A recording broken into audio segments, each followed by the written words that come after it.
Have you ever been called a stupid failure by your own mother while she praised your mediocre sister? No. So imagine this. You are standing at the podium of Austin, Texas, most prestigious university. 5,000 guests, brilliant academics, and the city elite are waiting for your keynote speech. And right in the front row sit your parents, beaming with fake pride, ready to take credit for your entire career. The same people who subjected you to daily mental abuse. Instead of thanking them, I leaned into the microphone. I smiled, clicked my remote, and projected their cruelest quotes onto the massive 50-foot screen behind me. The auditorium went dead silent. Welcome back to my channel. Tell me your age in the comments if you believe toxic parents deserve public karma, and be sure to subscribe. My name is Evelyn Esther. I am 36 years old, and I study irrational decisions. As a behavioral economist, I research emotional sunk costs. I look at why people continue pouring resources into failing systems simply because they have already invested so much. I did not learn this theory from a textbook. I learned it at Richard and Cynthia Esther dining room table. In my family, currency was never just money. It was compliance. My younger sister Chloe operated a niche candle and lifestyle boutique in a high-rent district of downtown Austin. Chloe was treated as a fragile asset. She was someone requiring a safety net, gentle encouragement, and constant financial bailouts. I was the utility bill. I was reliable, expected, and ignored until something went wrong. My parents genuinely believed my academic achievements were the result of their strict management. 2 years ago, Chloe's business hit a wall. She had over-leveraged herself on inventory that would not sell. My phone rang on a Tuesday evening while I was grading midterms. My father did not exchange pleasantries. He told me to meet them at the house. When I arrived, Chloe was crying softly on the linen sofa. Cynthia was stroking her hair. Richard handed me a printed spreadsheet of Chloe's business debts. He tapped the bottom line and told me she needed $30,000 to keep the lease and pay vendors. He said they were tapped out from their kitchen remodel and told me to wire it to her business account by Thursday. I looked at the paper. I read the vendor names and the past due notices. I told them that money was tied up in my mutual funds for a house down payment, and pulling it now meant severe financial penalties. Cynthia sighed. It was the sound of a woman inconvenienced by traffic. She told me I lived in a perfectly fine apartment while Chloe was building a legacy. She finished by saying family protects family and sacrifices must be made. I made the calculation that people in my field study every day. I made the irrational choice to hope that compliance would eventually yield affection. I liquidated my investment portfolio, absorbed the early withdrawal penalties, and wired the funds. The cost was not just financial. To rebuild my savings, I took on 3 private consulting contracts. I slept 4 hours a night. I nearly missed the publication deadline for the research paper that secured my tenure track. My hair thinned. I drank coffee until my hands shook. And when I finally got the tenure approval, my parents sent a group text with a single thumbs-up emoji. But the keynote address changed their math. When the university announced I would deliver the spring address, it made the local business journal. Suddenly I was a performing asset. Cynthia called me within an hour of the article publishing. She stated that she and my father had reserved seats for the front row. She said their friends from the country club were coming. She ordered me to wear a tailored navy suit instead of my usual tweed jackets because they needed me looking the part. She did not say congratulations. She did not say she was proud. She saw a stage and an audience of Austin elite. She saw an opportunity to stand in the spotlight I had built while I was grinding my teeth in the dark. I told her I would leave VIP passes at the box office. My voice betrayed nothing. Cynthia replied that people needed to see what disciplined parenting produces. She said if they had babied me like I wanted, I would be nowhere. The line clicked dead. I sat at my desk and looked at my phone screen as it dimmed to black. The invisible debt I had been paying for decades was not money. It was my dignity. And sitting in that quiet office, tracing the edge of my desk with my thumb. The first inkling of a new calculation began to form in my mind. The tension did not begin with shouting. It began with a red pen. 3 weeks before the keynote address, I invited my parents to a celebratory dinner at a high-end steakhouse overlooking the Colorado River. I wanted to believe we could share a normal evening. That was my first irrational decision of the night. As a behavioral economist, I know people repeat mistakes when they focus on the outcome they want instead of the data they have. My parents arrived 30 minutes late. They ordered the most expensive appetizers and requested a specific vintage of wine without glancing at the prices. They knew I was paying. Richard and Cynthia Esther built their identities around the appearance of wealth. Richard worked in mid-level corporate management for 30 years, but carried himself like a venture capitalist. Cynthia demonstrated her status by sending back a perfectly cooked $60 ribeye just to watch the waiter nervously apologize. She treated the restaurant staff like props in her own personal theater. During the main course, she brought up my upcoming speech. She did not ask about the topic or the research. Instead, she reached into her designer handbag and placed a printed copy of my initial draft on the table. She had downloaded the summary from the university press release. The pages were covered in red ink. Cynthia tapped her manicured fingernail against the paper. She suggested I revise my opening remarks. She told me I needed to add a dedicated section, thanking them for their strict parenting. She reasoned that my success was the direct result of their refusal to coddle me. In her narrative, every hardship I faced was a calculated lesson they had designed for my benefit. I looked at the red ink, crossing out my own theoretical frameworks. She wanted me to stand in front of 5,000 people and attribute a decade of sleepless nights and financial sacrifice to her brilliant parenting strategy. I made a severe mistake. I lost my composure. Years of suppressed frustration breached the surface, and I raised my voice. I asked how she could possibly take credit for a career she had tried to stall. I reminded her about the house down payment I lost to save my sister. I pointed out that they never supported my education. The restaurant grew quiet. Waiters paused near our table. Cynthia did not yell back. She did not defend herself. She did something far more effective. She simply smiled a thin, knowing smile. She leaned back in her chair and looked at Richard. She sighed quietly and told him I had always been so unstable. She whispered that I simply could not handle constructive feedback. It was a masterclass in manipulation. By reacting with anger, I had given them the exact evidence they needed to invalidate my point. They weaponized my exhaustion. They walked out of the steakhouse, leaving me with a steep bill and a lingering sense of heavy guilt. They framed themselves as the patient parents of a highly erratic daughter. After they left the restaurant, I sat alone at the table. The waiter cleared their half-eaten plates. I paid the check and walked to my car in the warm Texas night. My mind replayed Cynthia's smiling face. She had orchestrated the entire scenario. She knew exactly which buttons to push to generate a reaction. By raising my voice, I played my assigned role perfectly. I was the volatile element they needed to justify their control. The fallout extended beyond my family. By the following Tuesday, the pressure began to close in from my professional circle. Dean Harris requested a meeting in his office. He sat behind a large mahogany desk and offered a tight professional smile. Harris was a man who measured his words by how much funding they might attract or repel. He informed me that the keynote address was a major fundraising opportunity. He warned me to keep the presentation donor-friendly. He stressed the importance of avoiding controversy or heavy emotional topics. Harris adjusted his tie and reminded me that the front rows would be filled with prominent local business owners. He implied that my upcoming tenure confirmation relied heavily on a smooth, polished performance. The implicit threat hung in the air between us. He was asking me to compromise my academic integrity to ensure the comfort of wealthy spectators. I sat in his office feeling trapped. The university wanted a safe, inspiring story about academic triumph.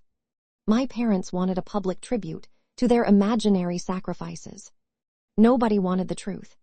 I walked back to my department, feeling a heavy weight in my chest. The feeling was familiar. It was the same trapped sensation I experienced every time I wired money to cover my sister. I realized I was allowing other people to dictate the terms of my own reality.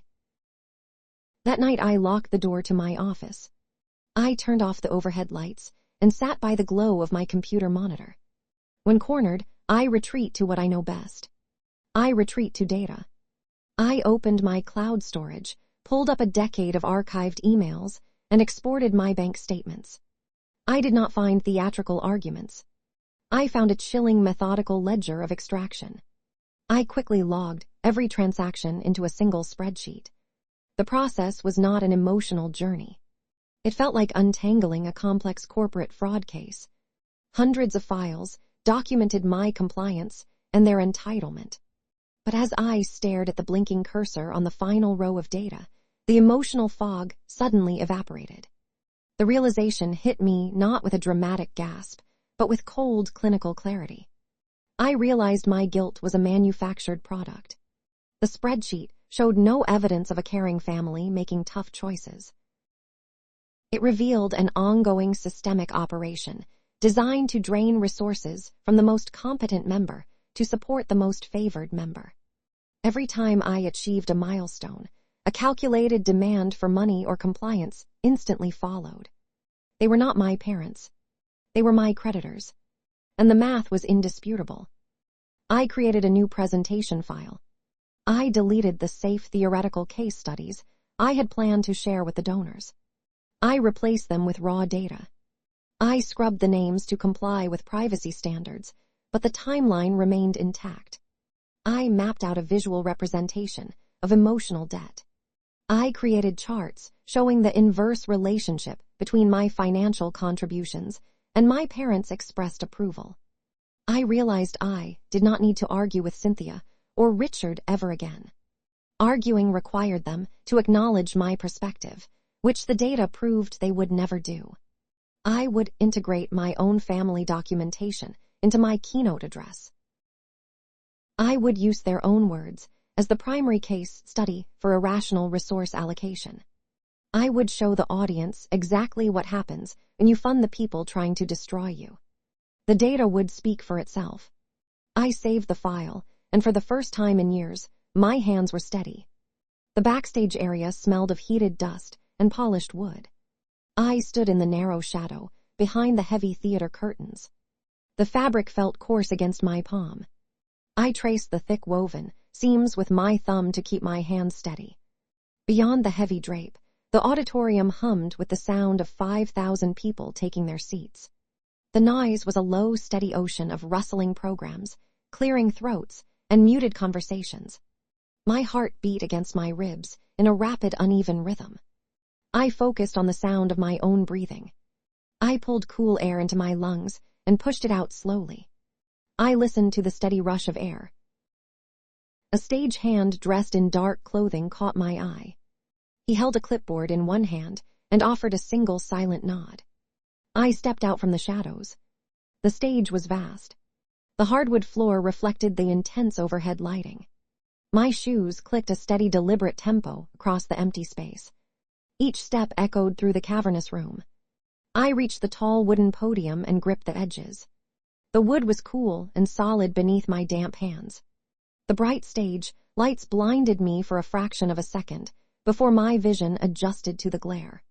I noticed a small glass of water sitting next to the microphone. Condensation gathered on the outside of the glass. I did not reach for it. I looked down at the front row. Cynthia and Richard sat dead center. They occupied the premier seats in the venue. Cynthia wore a cream silk suit that caught the stage illumination perfectly. Richard wore a custom-tailored jacket designed to project quiet wealth. Looking at the pristine silk draped over my mother's shoulders, I realized her outfit cost exactly the amount I had saved to fix my car, broken air conditioning. I had driven through 3 brutal Texas summers, sweating through my work shirts and arriving at campus exhausted, just so she could wear that suit today. They were smiling brightly. They waved at the university photographer, kneeling in the aisle. The camera shutter clicked rapidly. They posed and nodded. They soaked in the prestige of the event. They looked like proud investors, admiring a newly acquired asset. I shifted my gaze away from them. I looked out at the sea of faces, stretching into the high balconies. 5,000 academics, foundation board members, and local elites waited in the dim seating area. I leaned toward the microphone. The speakers emitted a brief, high-pitched whine before settling into a soft, static hum. I began my presentation. I spoke about the economics of emotional debt.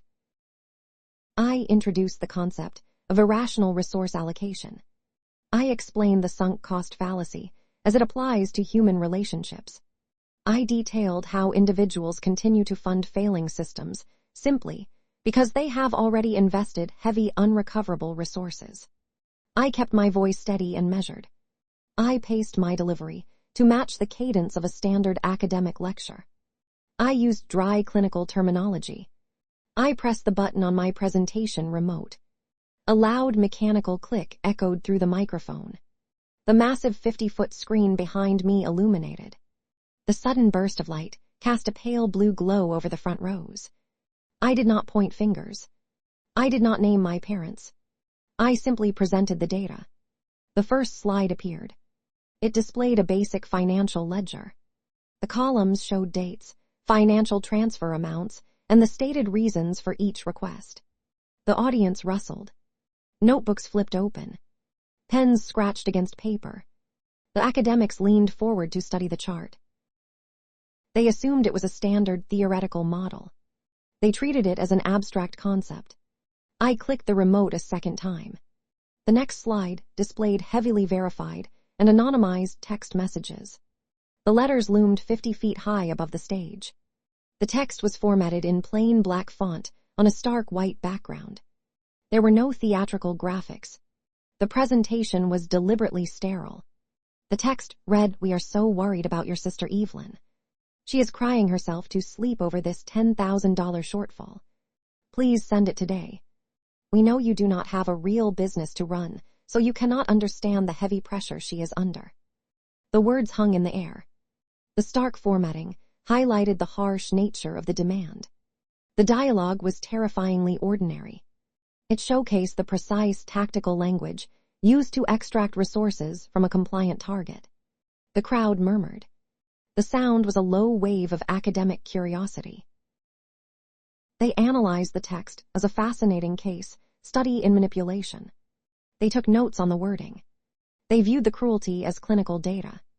I could hear the faint sounds of whispered discussions rippling through the middle rows. I looked down at the front row. Cynthia Fake's smile dissolved. The transition was slow and entirely physical. The muscles around her eyes tightened. Her posture went rigid.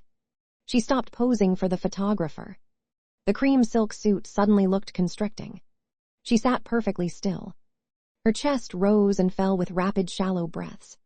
Her panic was trapped behind her carefully applied makeup. She refused to look at the screen. She stared straight ahead at the wooden panels of the podium. Richard shifted his weight. The leather chair creaked loudly in the quiet space near the stage. He dropped his gaze and stared intently at the carpeted floor.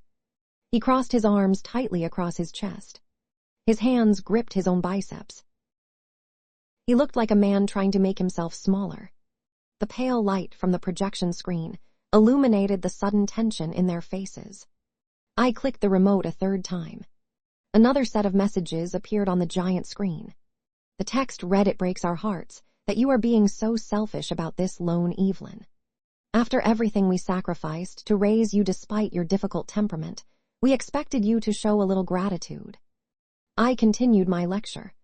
I explained the psychological toll of funding your own abusers. I described the heavy weight of the invisible debt. I detailed the physical exhaustion that comes from purchasing basic survival within a transactional family structure. As I read the final lines of the analysis, my voice broke. It was a small crack in my professional delivery. A sudden sharp intake of breath escaped my lips. It echoed through the massive speaker system. It was a real unscripted cost. I swallowed hard, and gripped the edges of the podium tighter. The sound of my faltering voice changed the atmosphere in the room. The academic detachment vanished. A physical shift rippled through the auditorium.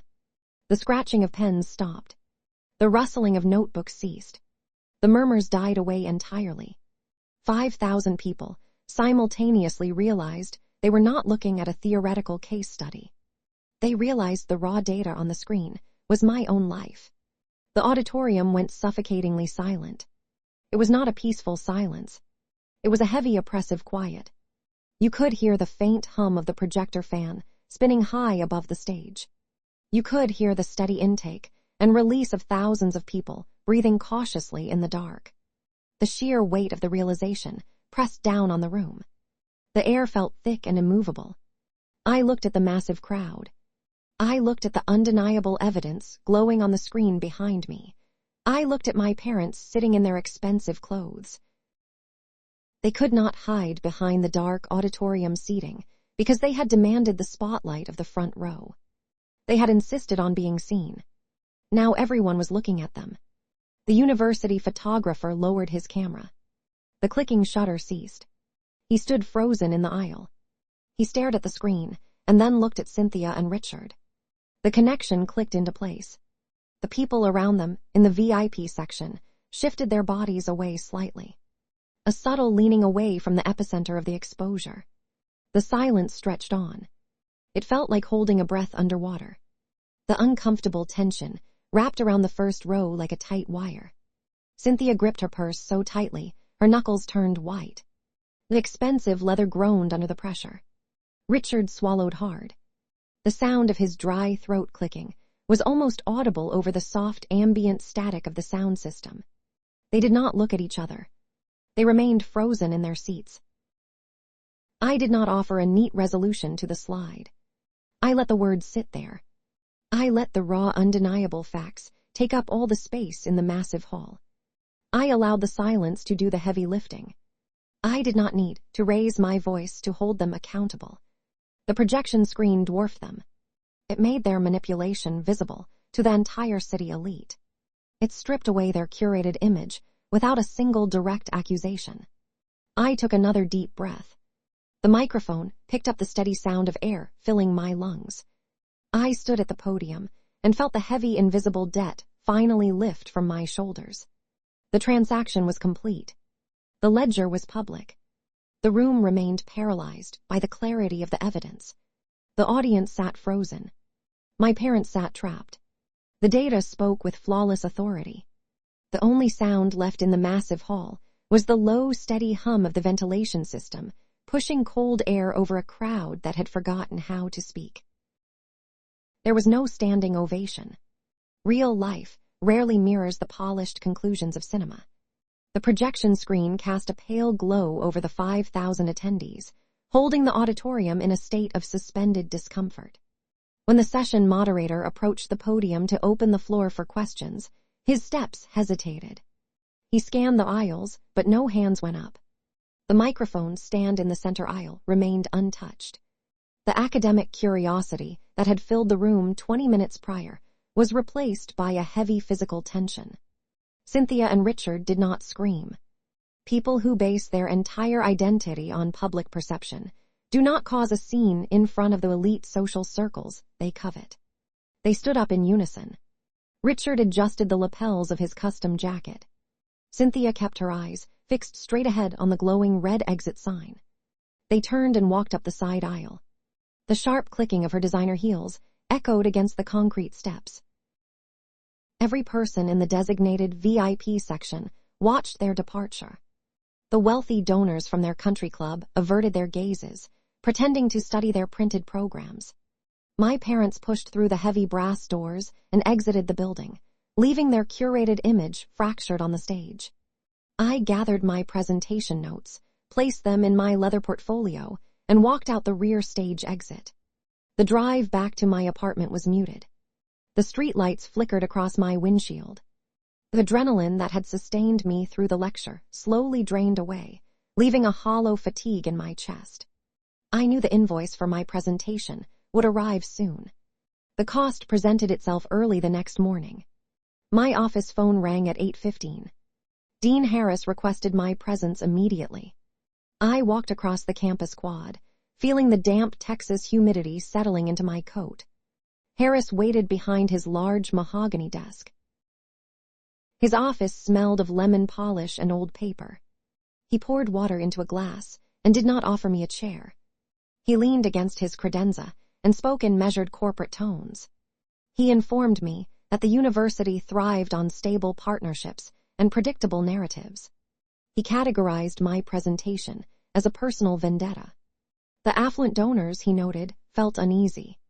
Wealthy individuals do not appreciate being reminded that prestigious environments can harbor toxic ledgers.